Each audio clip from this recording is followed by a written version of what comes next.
Don't you just love your boss? I do. Wait, I'm my own boss.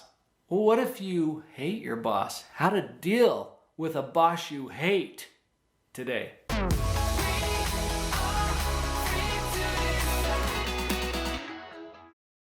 One of my most recent books is called The Love Choice. And in this book, I contributed a chapter where I wrote an essay about love. But here's the take that I had. Every interaction we have with another person is either going to be one or the other. Either it's going to be a love choice or a hate choice. And I picked that word hate because everybody hates the word hate.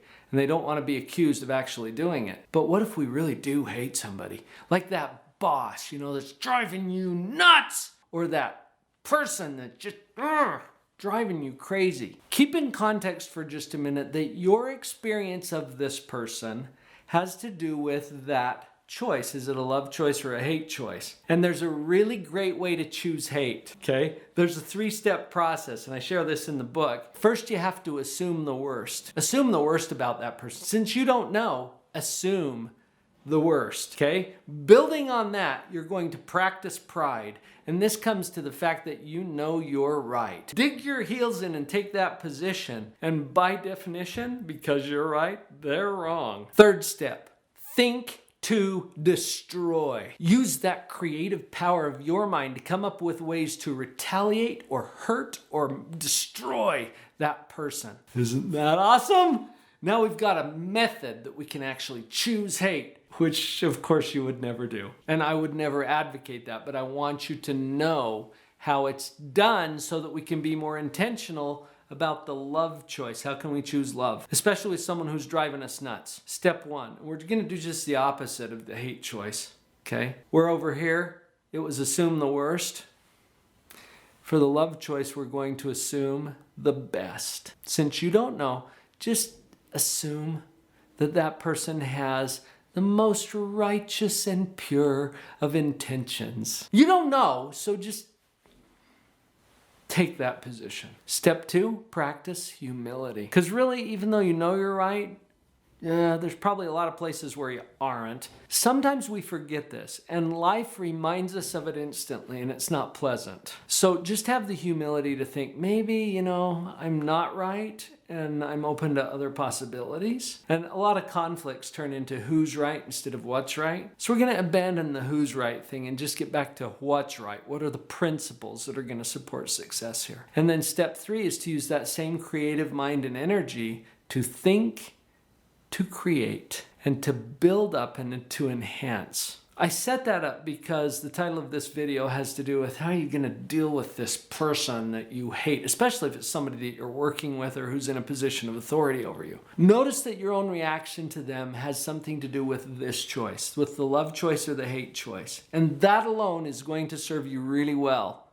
as you start to inventory your own thoughts and feelings about it. Having said that, how about I share a few little strategies with you that work really well when we're dealing with people who are very difficult. One of the episodes of my podcast, Live on Purpose Radio, that had the most downloads was called How to Melt Your Favorite Jerk. I think the title probably caught a lot of people's attention. But we all deal with this, right? People who are just kind of hard to deal with. How are we going to get along with them or to handle those kind of people? So here's a few tips. First of all, a review of a basic psychological principle called confirmation bias. Confirmation bias is something that we all do. It's the tendency of our own mind to look for and discover and even create evidence that we are right. Okay, it gets back to that pride thing on the hate choice because we know that we're right. But our mind is designed to look for evidence that we are. So once we take a position on something, our mind is going to start serving up to us all of the evidence that we're right about that. I remember a person that Vicki and I both knew. And this was one of those people. You know who I'm talking about. Just, those people who are kind of hard to deal with. She challenged me one day and said, you don't really seem annoyed by this guy. What's up? And I responded to her by saying something that kind of surprised her. I said, he entertains me. Now think about what I'm saying here.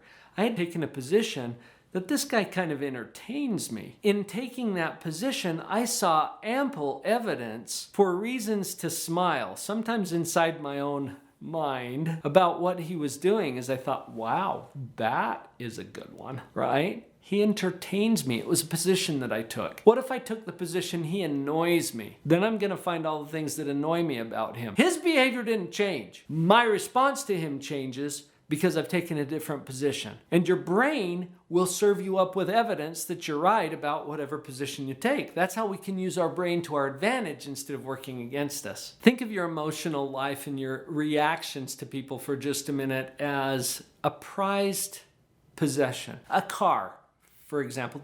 Picture yourself in that dream car, the one that you would love to have, okay? It's brand new, it's tricked out to the hilt, awesome, okay? And it's brand new, and it's all yours. And you're driving along in your nice, beautiful car, your prized possession, and that boss that you hate is standing right over there on the curb. And he hails to you and says, "Oh, hey, Paul, nice ride, dude." And I'm like, oh, it's him. And then he says, hey, come on over here for a second. I'm like, oh man, okay. And I drive my nice pristine automobile over there, and I pull up right next to him, and I kill the engine, and I open the window. And we have a little conversation. He says, "Paul, what a nice car you got there. Hey, you mind if I give it a spin?" I'm like, serious? Yeah, can I take it for a ride? Fine. I take the keys out of the ignition and I open the door and I step out of the car and I hand him the keys. And he gets into the car and closes the door and fires it up. And he drives off right into a phone pole. And then he hops out. He's unhurt. The car is totaled. And he waves back, "Oh, sorry." What is wrong with this story, people? First of all, why are you giving him the keys, right? You would never do that. Not with someone you don't trust, with someone you hate, right? No, you wouldn't give him the keys. You certainly wouldn't let him get in, fire the thing up, and drive it into a phone pole. But remember, we're not talking about a car. We're talking about your emotional mind. We're talking about your psychology. Are you really going to turn over the keys to someone else and let them drive you crazy right into a phone pole? No. Don't give them the keys. You keep control of this thing because you're the only person who really can, and you get to choose who you turn the keys over to. So if someone is making you mad, if someone is driving you crazy, you might want to hang on to your keys a little tighter. You follow? Here's another little tool that might help. And this one has to do with a challenge. I like to put people up to psychological challenges, and consider this one for just a minute. So it's the boss, right? We're going to kind of use that as the example, but it could be anybody that's driving you crazy or that you hate or that they're too controlling or whatever, okay? Let's go back to the day you were hired. Now, think about how much they're paying you to do this job. You got that number? I don't care if it's an hourly rate, a monthly or yearly salary, whatever. Think of the number. Okay, now go back to the day that they hired you. Instead of that number or whatever number they hired you at, cut it in half. Okay? Cut the number in half. So if the number is 100, now we got 50. Would you take that job for half of what they are paying you? Now, some of you might not, but just consider that that's the offer on the table, okay? Half. And you're like, oh, well, I was kind of hoping for about twice that much or more. And then they come in with the next part of the offer, okay? They said, oh, well, that's to do the job. You get half of this.